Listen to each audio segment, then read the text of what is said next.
Oh, Romeo, Romeo. Wherefore art thou, Romeo? Yeah, there you go. Wishing Well Theaters presents the Shakespeare drama Romeo and Juliet. It'll be premiering this Friday at Rackham Park. Joining us live in studio this morning, we welcome a couple of the show's stars gracing us this morning. Grace Lawrence along with Jordan Climby. Good morning to you both. Good morning. This is just a tale as old as time. Well, that's Beauty and the Beast. But tell us about this production. This is a great one. It's a classic. Yeah. Yep, so we actually opened last Friday. Oh, last Friday. Sorry about that. No, it's all good. We did 3 shows, and we're going into our second weekend, our final 3 shows. You're hitting your stride. Oh, yeah, absolutely. Yeah, this one's going to be even better than the last one, I'm sure. Well, wonderful. You know, tell us about your take on this great piece of literature. Sure. So, you know, it is a timeless classic, and, you know, a lot of theaters throughout the ages have kind of set Romeo and Juliet in these different eras, different, you know, vibes basically going on. For us, it's an early 90s kind of grunge, Pacific Northwest, like that Nirvana, Pearl Jam kind of vibe. You know, our soundtrack is really geared towards that. Our costumes are really geared toward that as well. But, you know, the language is all the same. You know, it's still Shakespeare, it's still Romeo and Juliet. Interesting. So, you know, what kind of inspired, you think, the meshing of these two worlds? Why take the grunge approach, if you will? Yeah, well, I think the story, something that we really learned from looking at Shakespeare is that these stories, even though they're told in very much a different language than we use today, they're still so universal to us, and especially universal to these things that we still connect with, like, you know, 90s grunge era. And I think something that really connects that era with the original text is sort of the story of these 2 teenagers who make these reckless, impulsive decisions because the adults in their community have failed them, and that's sort of something that we see told across time, especially in the today. 90s. Yeah. Especially in the 90s, that teen angst, you know? Yeah, we were looking at a couple photos there.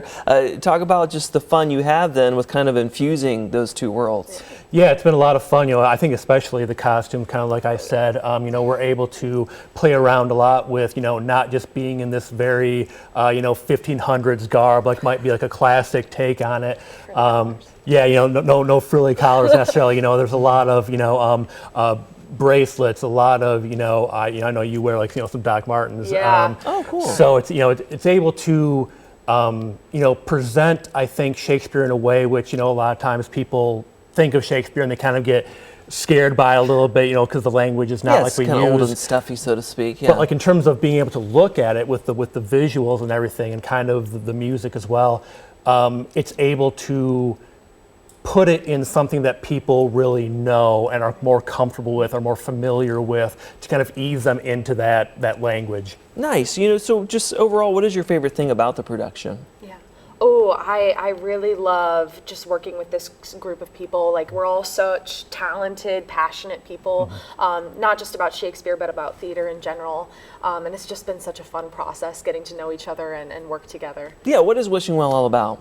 Yeah, so Wishing Well is, I really feel like it's kind of a DIY type of theater, because they don't have a specific space, you know, so they'll find spaces throughout the year just to put on these events. In terms of the Shakespeare in the Park, this is the 4th year, I believe, that Wishing Well is doing it. And, you know, for me, I really love the fact that, you know, the city of Fenton has welcomed us in over these years so well to be downtown in Rackham Park and be in nature, basically. You know, one of the best parts is the first act of a lot of our shows that we do, because of the timing and the way the sun sets in that park. You get this backdrop of, you know, the sun setting through the trees. So it's almost like nature is a part of our set. Yeah. Sounds magical. How much are tickets, and where can people find out more information? Yep, so tickets are $25 if you get them online, $30 at the door. You can find more at wishingwelltheaterinc.square.site. And it's at 7:30 on the 29th, 30th, and 31st. All right, well, here's to another successful weekend, another one. Thank you for coming in.